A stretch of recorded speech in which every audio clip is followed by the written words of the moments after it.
Does that sound distracting? It's like kind of doing fun things. Anyway, so today's video is going to be about my full career history and how early events in my life shaped where I am today. It's going to be a story of being a creative kid and then being told you're going to fail, and then getting back into trying to take risks and taking big leaps. And then finally, what I call the universe answering back and saying, hey, you got it, you achieved something.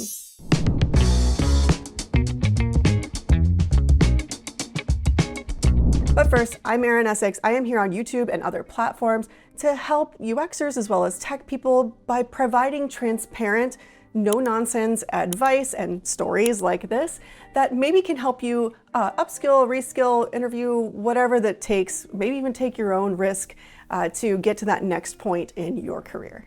All right, to start things out, here is a quick timeline of my career trajectory. Is that the word to use here? So you can see end to end, but we'll come back to this and I'll showcase it again, but it kind of shows starting with art gallery, where I got a job, which I'll tell you about, getting into agency work, and then startup in big tech. But first, let me take you further back. I, like maybe so many creatives, maybe like you, started with a blank piece of paper, so to speak. And at the young age of 7, I was finding myself not drawing what the other kids were drawing. I was really obsessed with drawing things that were in spaces, 3D spaces particularly. I really enjoyed designing rooms and layouts, like floor plans, as well as buildings and how people would interact with it. You know, where is a door placed? How is the room designed? How is the light going to come in? You know, what is the best flow of this space, and how are we going to create as much joy as possible within a space? And I was just obsessed with making these buildings and like my little drawing renderings and thinking about how they would appear in 3D space. Now, as soon as I got my hands on a computer, I was trying to bring this into the computer as well. It probably happened a little after this photo was taken, and I realized that this photo dates me a little bit. But this put me down an inquisitive path of teaching myself and learning programs within the computer to make my ideas come to life. Now, I realized I was privileged to have a computer in my home, so I'm very thankful for that. But this kind of normalized what my everyday was going to be in the future. Now, I knew I wanted to be an architect, and when your parents ask you what you want to be when you grow up, which they ask a lot, I said to my dad I wanted to be an architect. And he kind of exhaled and responded back to me, well, honey, that's nice, but you're not smart enough to be an architect. Now, I don't recommend saying that to a child, and I don't think that my father was coming from a place of being cruel. However, what he was responding to is we didn't know at the time that I had a pretty severe learning disability, and certain types of reading and math was more difficult for me than other children. And this was getting worse every single year to where we kind of pinpointed it back to a point in my elementary school where they actually changed the system. I think we started with kind of a phonics system, which I think is more standard currently, and they switched to what's called a whole language model. And I'm not an education expert, I can't speak to that more intelligently, but essentially wasn't really learning the phonics of how things went together. I was just like memorizing the shapes of letters and how the different corresponding sounds that they would make, which I think works for some languages, but maybe not as well for English. Anyway, I'm not an education expert. And so what this led to is me memorizing shapes and maybe like the shapes of all the letters together as certain sounds, and just memorizing that shape and the associated word, not really knowing how to sound out the word, if that makes sense. And as an artsy kid, I could do this. I can memorize shapes and I can think in 3D space really, really well.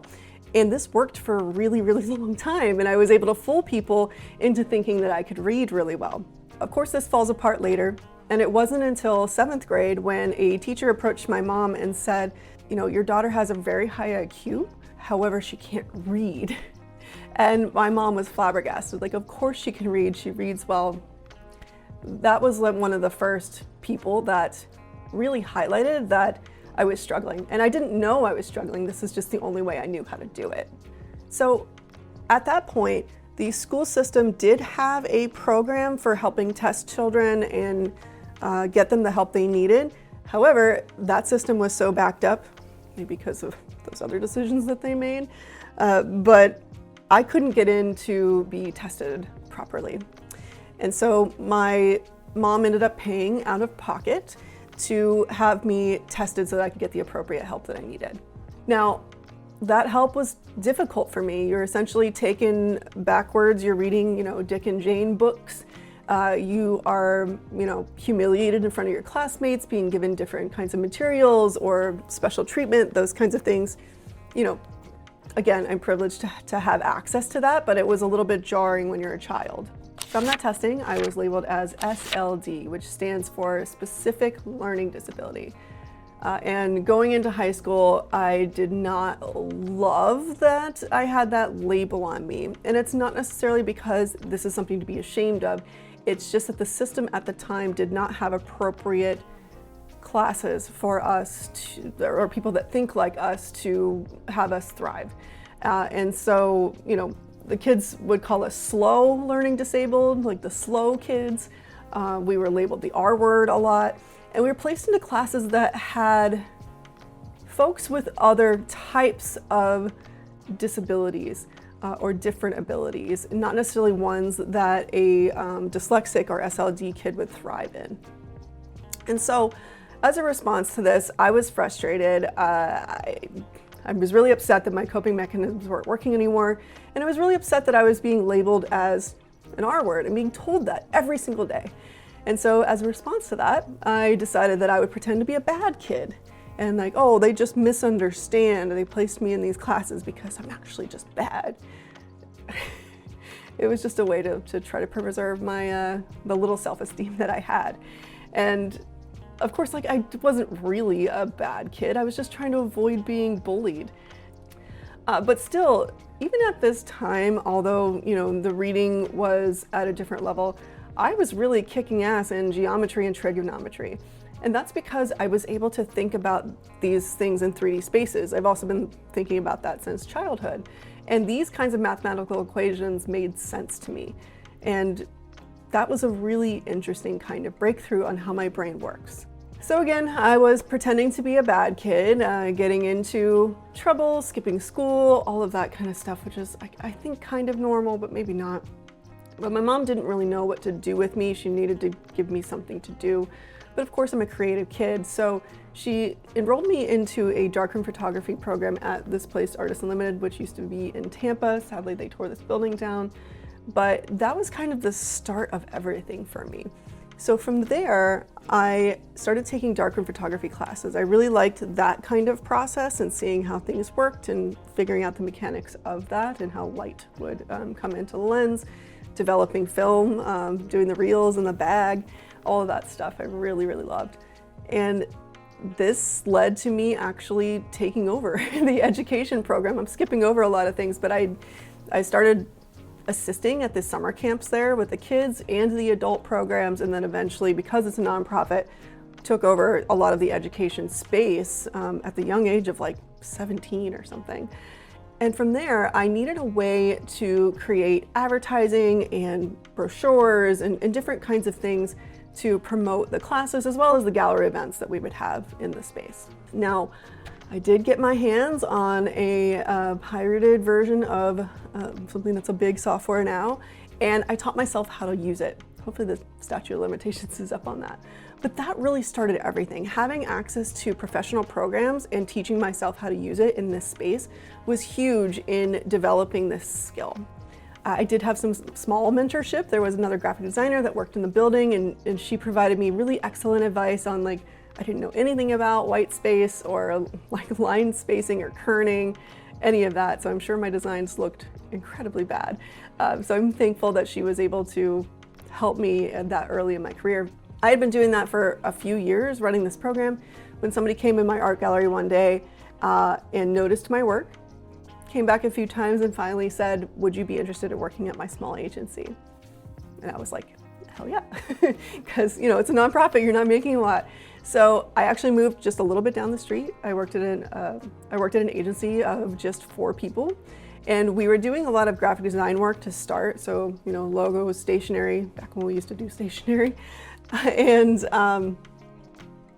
other kinds of vector jobs and such, which led to us making websites. And at the time, websites were, at least in this experience, mostly made through Photoshop, and then we would cut them up with the slice tool and it would make it into tables, which sounds like a nightmare, I know. That's all we really had at the time. I think this was pre-CSS. I'm really dating myself, oh my God. But this eventually led to me learning how to code a little bit, and then CSS did become a thing, and so continuing to learn to code. So I was taking the design end to end, you know, in a primitive way, of course, from design through execution and delivery.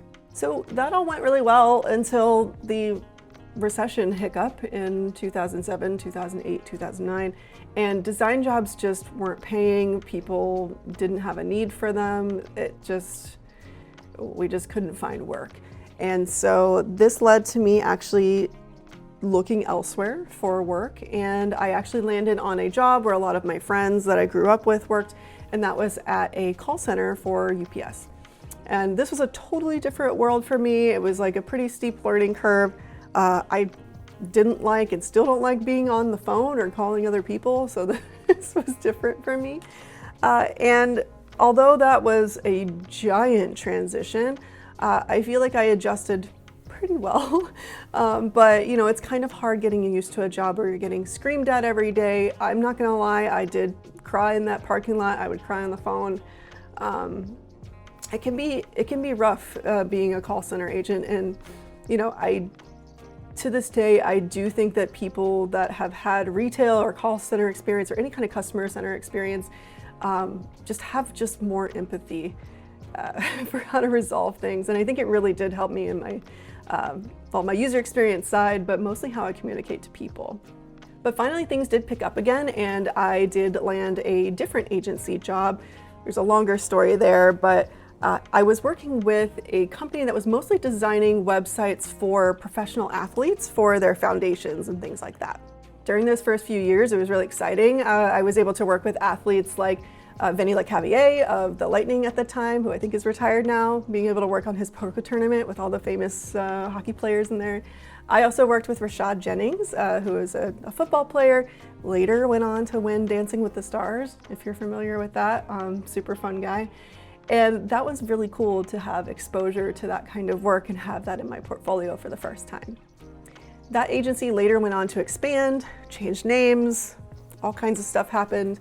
And we then had a portfolio that was much larger. We were working in drone technology, lots of like agricultural stuff, sometimes even just fun little apps where we would have an app that would light up to the music. So a bunch of people could have the app and the whole arena would light up.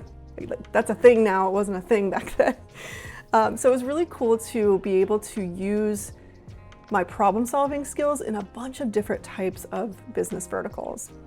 But of course, I really had my heart set on New York City, and had since you saw that photo a little while ago when I was like 6 or 7. And I wanted to leave. Finally, I was offered to move to Raleigh, North Carolina, where the agency was currently based. And I jumped on it right away. And it was such a great experience for me. It's one of those things, I made a whole video about leaving your hometown. I wish I wouldn't have waited so long. I feel like the growth that I experienced after I left home was enormous, and I didn't do it until I was like 30 or something. So, but that didn't last long. I loved Raleigh, and again, grew a huge amount there, but sights were set on New York. And so when my partner finally said, like, you know, do you want to do it? I said, yes, let's give it a year. Let's go all in or bust. I think we had at least not a large amount, but an okay amount of money to get us through maybe a year of rent. And we just decided to go for it, not having a lot else to go on. But suddenly we were on our way and ready to just face New York. And if we didn't make it, at least we would have tried. Now, when you first land in NYC, your first year is overwhelming, it's scary, you don't feel like you know what you're doing, and you can't really afford a lot. Like, you see a lot of things around you and people having fun, but like, you know, when you, at least in my experience, my first year in New York City, I didn't really have a lot of extra funds. But this was just, I was feeling it. I was feeling the energy. I was feeling myself change and grow, and that's what I was there to do. So I worked for that agency, or continued to work for that agency, for a little while longer, when I finally just decided, ooh, this is a big leap, that working at an agency is cool. You get to work on a bunch of different types of business problems, but you never get to see things through, or what I call see the baby through. Like, we're creating something and then we hand it off to the client, and you know, my joke is like, and the client changes all the typefaces to Comic Sans, or they somehow like run out of funds, something happens. You never get to iterate on your design and continue to make things better, nor do research up front to make sure your idea is even worth it. And that was something that I really thought as a UX designer I needed. And so I went and quit my agency job with absolutely nothing lined up. I took the ferry to IKEA, because you can take a ferry to IKEA here because you don't have cars, and bought a desk, actually this one. It's not really a desk, it's a couch table, but anyway, details. And just decided I was going to freelance and figure things out. That is when I landed my startup job, and that was very interesting because I was able to use all the skills that I had learned in the agency work, which included, you know, also being a PM and being a program manager type person, getting jobs done, that kind of stuff. And really use that full circle in the agency work, where you wear a lot of hats, you just do. And I really found myself naturally gravitating to work like that. I love things that are a mess, I love things that are nebulous, all of that. Now, won't get too much into the agency work. I made another video talking a little bit more about that, but that led to me landing the job at Shutterstock. Now, I did not think I got this job. I'm walking up to the Empire State Building. Yeah, they're still in the Empire State Building. And that was cool enough. I went through the whole interview process, and the hiring manager afterwards is like showing me around the building, which I thought was kind of cruel, because I was like, I didn't get this job. Why is he showing me or giving me a tour of the office? Like, oh, I just want to go home and cry. Lo and behold, I did get that job. And you see here, when I got my badge, I was just crying. Like, whose life is this? This is like, you work at a big company now in the Empire State Building, what? And that really led to me wanting to pursue more time, like sharing ideas. You can see here, this was just us doing a sprint demo on microphone, which was super fun. And that really helped me want to share my ideas with the world, although I do still identify as a shy kid. But yeah, I had an amazing support team that helped me get speaking engagements, all of that. So you can see in 2020, I decided to make a change, and I took a role at MongoDB, which had me overwhelmed really quickly because it's a technical product, but the people were really amazing and warm. The onboarding process was great, and I had a small team there. And skipping over a lot of great things at MongoDB, I also was ready for another change. I did make a video recently talking about my interview process at Google. After applying there for 10 years, they finally wanted me. And although I didn't really want to leave MongoDB, I loved the culture that we had there and the people that I got to work with. But it was time for me to work at a company that I was really passionate about the products that they had. So I did move over to Google, as you see in the photo here, about 2 years ago at this point. And I currently work actually on a YouTube product. So zooming back out here, at the top I had talked about wanting to be an architect as a kid, being obsessed with spaces, how people move through them, how they feel in them. And no, I didn't get to become an architect. However, I do get to think about how people feel in spaces, albeit digital spaces, how they move through them, how they interact with them. And I don't know, I think in a way I did get to become an architect. I'm not diminishing architects. I understand it's a totally different field. Yeah. All right, before I wrap up here, I want to tell you about a book that I've read, especially if you are someone that has been diagnosed with any kind of dyslexia ADD, ADHD, SLD, whatever it might be, I highly recommend this book called The Dyslexic Advantage. This book was so great for me. I finally felt seen. This was something that I would be horrified if even 3 years ago I was telling people that I was diagnosed as SLD or mildly dyslexic. And now I realize like it actually puts me at an advantage in work to like not think in like linear ways, but think in more like 3D ways and make connections maybe a little bit faster. Let me just read you an abstract real quick. So the book challenges the traditional view of dyslexia as a disadvantage and explores the unique strengths and advantages associated with dyslexic thinking. The authors argue that dyslexic individuals often possess enhanced spatial reasoning, pattern recognition, creativity, and problem-solving skills. I agree. By highlighting these cognitive strengths, the book encourages a shift in perspective, promoting a more positive and empowering understanding of dyslexia. Okay. That was a long bit about that, but like I loved this book and I highly recommend it, even if you are not dyslexic. So yeah, we should wrap this up, yeah? All right, well, hopefully you enjoyed going on that journey with me on my career and my career timeline, my struggles, you know, didn't get super deep into things, but if you are interested in learning more or asking questions, I highly encourage you to ask me in the boxes below. And thank you so much for watching. If you enjoyed this or found this helpful, I hope that you decide to like and subscribe. Until next time, later.